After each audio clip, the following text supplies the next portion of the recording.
Kikwento ko po sa inyo ang isang tulad ninyo, Christine Reyes, OFW sa Middle East din. Minaltrato siya nung kanyang employer, nakabalik dito, nakakuha ng tulong at training mula sa OWA. At sa ganung paraan, nakapagsimula siya ng pagtrabaho.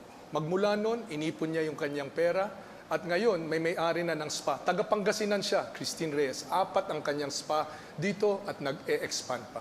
Ito ang halimbawa na nais natin mangyari para sa lahat ng ating mga OFW. At mangyayari lamang ito kung malago ang ating ekonomiya. At lumalago naman talaga ang ating ekonomiya. We have the lowest unemployment rate in the last 10 years presently.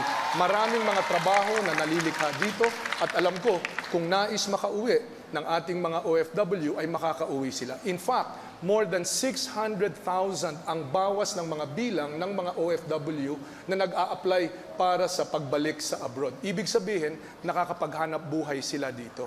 Ang importante ay ang paglago ng ating ekonomiya. Importante po yon para may mauuwian kayo rito. Nais namin na makauwi kayo rito para kasama ninyo ang inyong pamilya, hindi kayo mawalay sa kanila at hindi magiging mahirap ang inyong pamumuhay. Importante na mabuo natin ang pamilya. Yan ang sentro ng ating lipunan, yan ang lakas ng Pilipino, ang Pilipinong pamilya.